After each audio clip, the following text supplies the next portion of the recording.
A body once revered now lay twisted in the suffocating gloom of the royal bedchamber, marked by an agony so profound that it seemed to press the very air flat and lifeless. The king's pain became a silent force within the palace walls, an invisible pall that drove even the most hardened courtiers to the edge of faintness, the air itself thick with a stench so powerful it blurred the boundary between the world of the living and the realm of rot. After death, the horror did not subside. It lingered as fluids from the king's ruined flesh seeped from his coffin, vanishing into the cold flagstones, or lapped up by scavenging dogs in the night, a final wordless indignity for a sovereign who had once inspired terror and awe throughout Christendom. Such was the end of Henry VIII, a monarch whose life and death became the dark mirror of the kingdom he shaped. His last chapter so grotesque and haunting that it is rarely spoken of except in hushed, uneasy tones. Yet the nightmarish decline of this king began far from darkness, in the radiant promise of youth.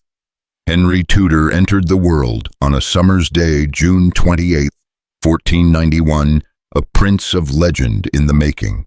When he claimed the throne at 17, his presence filled Europe's courts with rumors of a new golden age.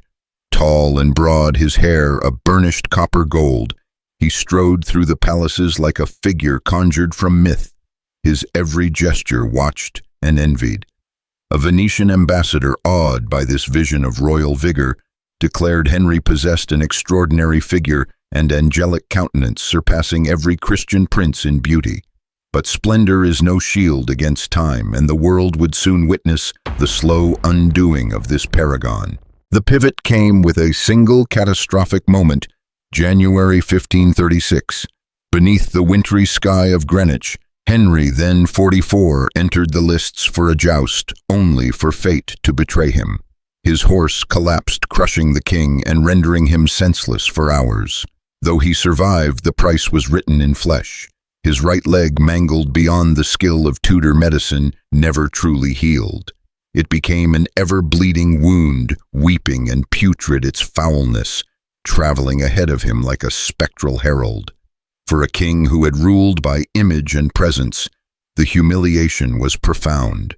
Courtiers trapped in this world of enforced reverence dared not betray revulsion. To flinch at the odor was to risk the king's unpredictable wrath. So they endured, breathing shallowly, eyes downcast, as the king's shadow grew darker. It was more than a bodily wound. Something within Henry shifted as well.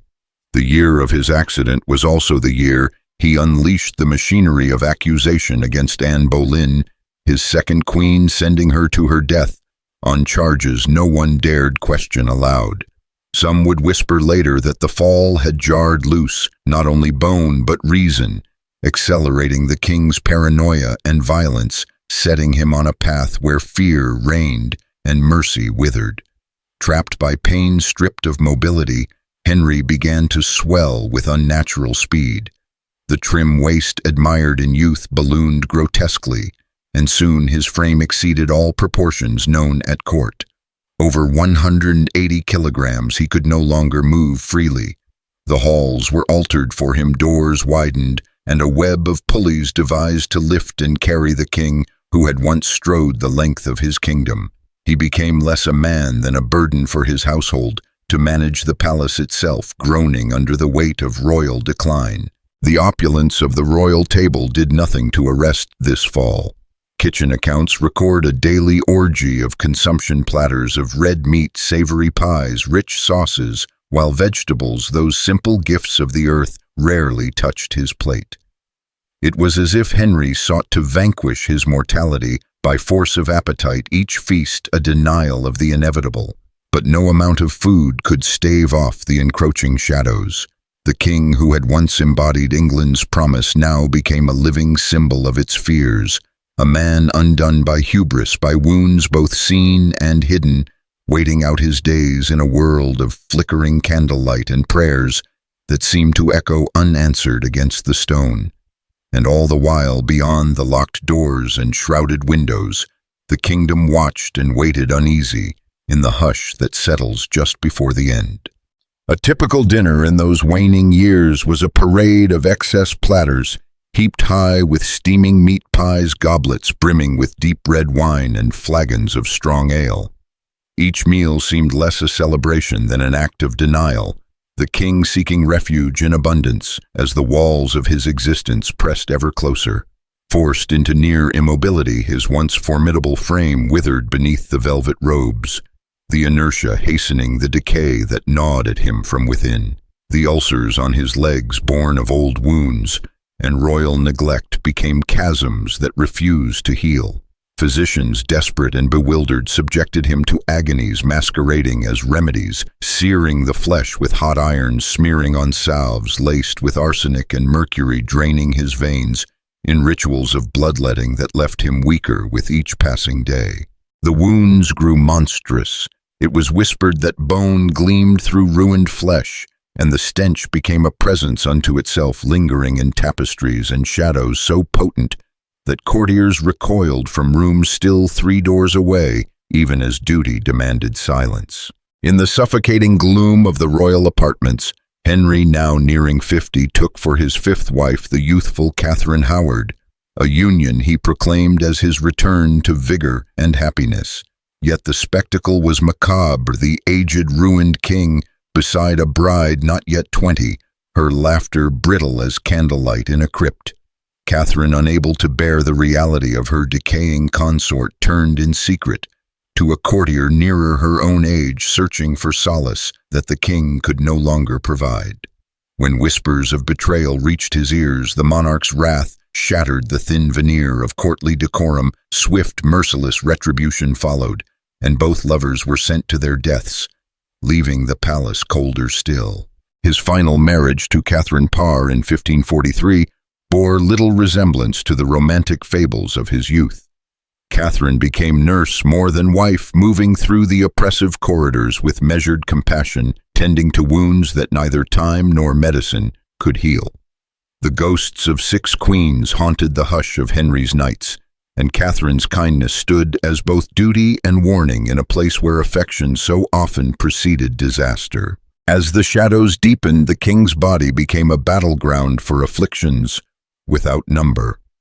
Modern scholars name diabetes, gout, hypertension, and the relentless drag of heart failure among the enemies within, though others whisper syphilis, a rumor contested by history but emblematic of the rot that now defined him. Every hour was a war between agony and numb despair. Fits of rage thundered through the palace, echoing off stone and bone, followed by stretches of torpor in which Henry was little more than a motionless specter lost to pain and memory. Suffering sharpened his paranoia until it became a constant shadow at his side. The brilliance that once guided England through storms of politics and faith turned inward, curdling into suspicion and fear. Loyal friends and wise counselors, those who had braved the king's moods for decades, now found themselves condemned by nothing more than a glance or a rumor. In the twilight of his reign, Henry VIII became not just a king besieged by enemies, but a solitary figure trapped in a kingdom of ghosts, haunted by betrayals both real and imagined, and by the inexorable closing of history's heavy door. A suffocating terror crept through the labyrinthine corridors of Henry's court, where every glance and whispered word carried the weight of mortal risk.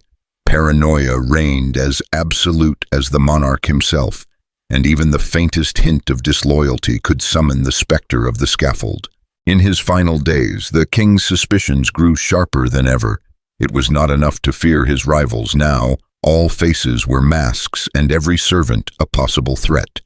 Henry's dread turned deadly when he ordered the execution of Henry Howard, Earl of Surrey, just days before his own demise, a last desperate assertion of power as the walls closed in. The fear of poison became a constant gnawing presence. Rituals of safety consumed each mealtime, servants forced to taste every dish. Each goblet and knife scrutinized, the simple act of eating transformed into a nightly dance with death. What began as caution soon curdled into obsession, the king's mind clouded by illness. or the cruel aftershocks of strokes, making reality itself tremble at the edge of his perception. With winter's return, the air in the palace thickened heavy with the stench of disease and the sour musk of failing flesh. Henry's world shrank to a bed surrounded by shadows and the mute, exhausted forms of those who still dared serve him. His body, ravaged by infection and decay, grew immobile, the agony in his legs blossoming into gangrene and announcing itself with an odor so overpowering that courtiers covered their faces with perfumed cloths, struggling to mask both the smell and their revulsion. Even the flicker of candlelight seemed to hesitate in these rooms, illuminating the silent choreography of attendants who moved through a realm grown airless and uncanny, their voices reduced to murmurs as they waited for the inevitable end. The king's decline became a silent spectacle, a ritual of denial and whispered prayers. Fever haunted his nights, twisting his breathing into a desperate struggle, while his mind slipped through half-lit corridors where past and present merged in confusion.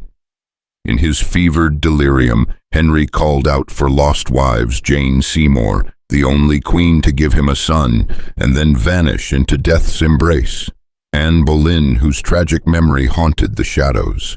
The names rose and fell with the uneven rhythm of his breath, echoing through the chamber like accusations and confessions alike, while the living watched powerless from the edge of his fading world. Yet within this gloom the court conspired in a final terrible silence. To speak the truth of the king's condition was itself a crime. Under English law, even to hint at the monarch's mortality was treason.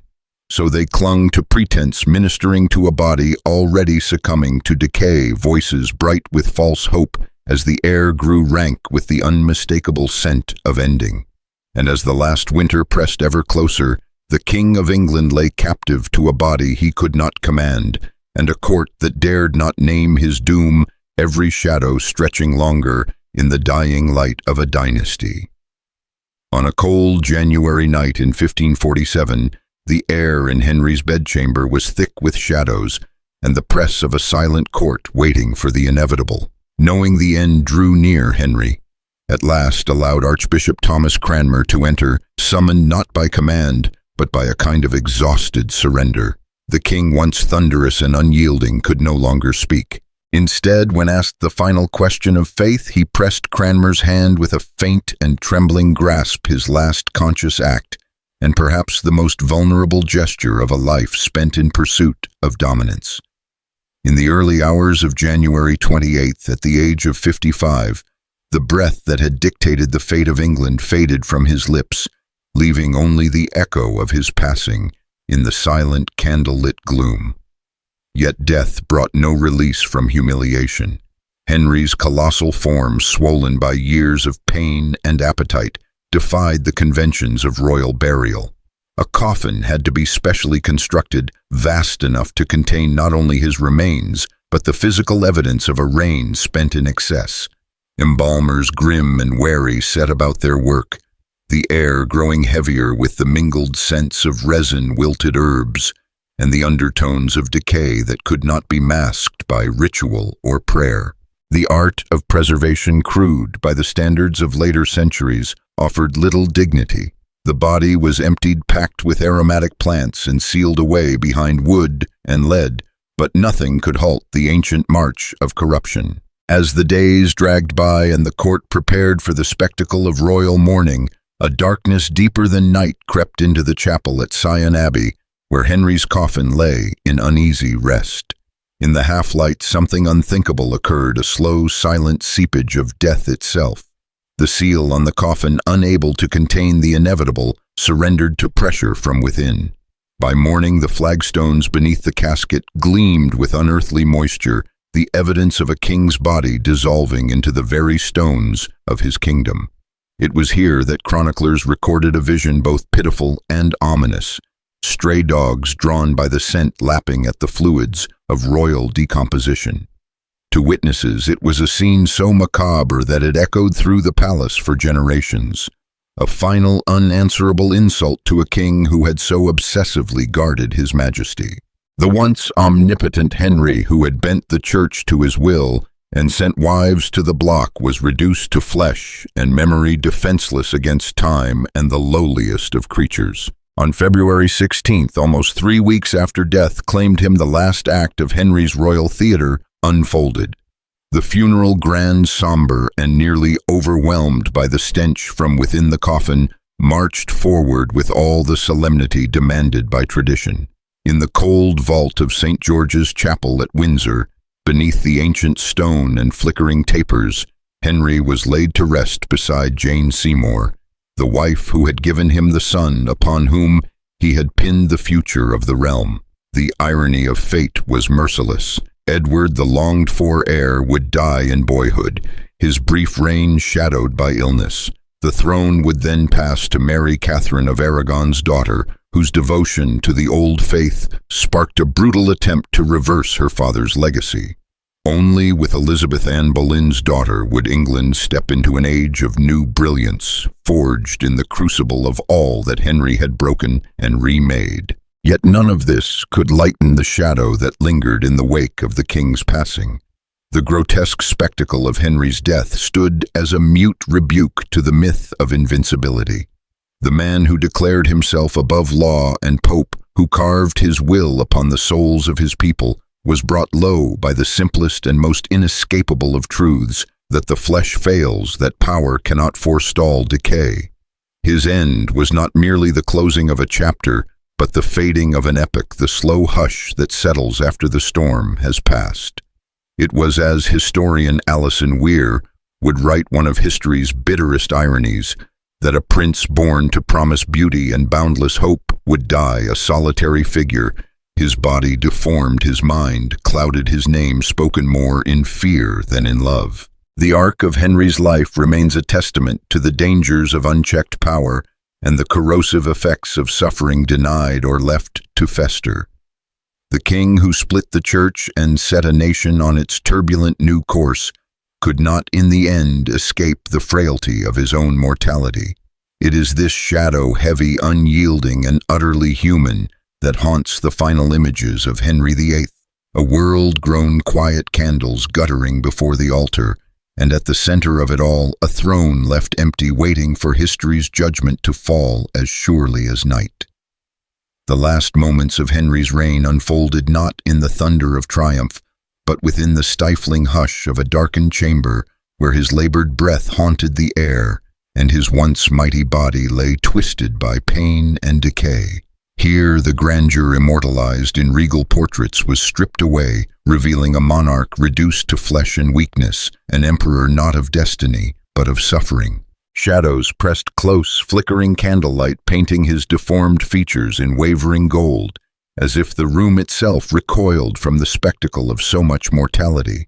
The silent attendants, wearied by weeks of anxious vigil, moved quietly in the gloom, bearing witness to the final dissonance between the legend of Henry VIII and the unvarnished truth of his decline. This jarring contradiction between the mask of majesty and the ruin of the man was the true lesson of his departure. Henry, who had reshaped England with iron will and stamped his legend across the fate of nations, was ultimately delivered not to glory, but to the ignominy of rot, the slow invasion of darkness and the helpless surrender that awaits all living things. His passing did not echo with the hymns of victory, but with the unbearable heaviness of a fate that mocked even the highest crown. There, in the thick air, the myth of royal invulnerability began to unravel. The divine institution, so long thought to hover above the reach of time and decay, was forced to kneel before the ancient laws of nature. Yet even as his body withered, Henry's own story spiraled into irony. The king who tore apart Christendom to secure a son would see that fragile heir lost to youth, his own legacy passing instead through daughters, the most enduring of whom, Elizabeth, was born of the queen he condemned with a pen and a lie. The shadows that gathered around Henry's deathbed whispered not just of endings, but of judgment, of the hubris that drove him to defy both church and nature, and of the immutable boundaries he could never cross. In his last hours, surrounded by the murmurs of last rites and the shifting candlelight, Henry became less a sovereign and more a symbol, a stark reminder that all power, no matter how absolute, must yield before the slow, relentless unraveling of the flesh. It was not merely a historical event, but a ritual of closure. The king's passing marked the end of an age, the fall of illusion, and the final triumph of mortality over might. The body, once sculpted to embody royalty itself, became a silent warning, its decay, a testament to the brevity of all earthly splendor, its silence echoing the truth that even the greatest are but shadows awaiting dusk. In that gloom, court and country alike felt the tremor of a world left suddenly uncertain, the empty throne standing as both accusation and omen. The tale of Henry's final decline continues to chill and compel, not for its spectacle of horror, but for the revelation it offers. Behind the gilded facade of supremacy lies a soul condemned to share the common fate of all. In his ruin we glimpse the secret fragility of kings, and in the quiet aftermath the whispered certainty that before death's patient hand every crown is merely borrowed, and every ruler, no matter how terrible, must finally stand equal with the smallest of his subjects.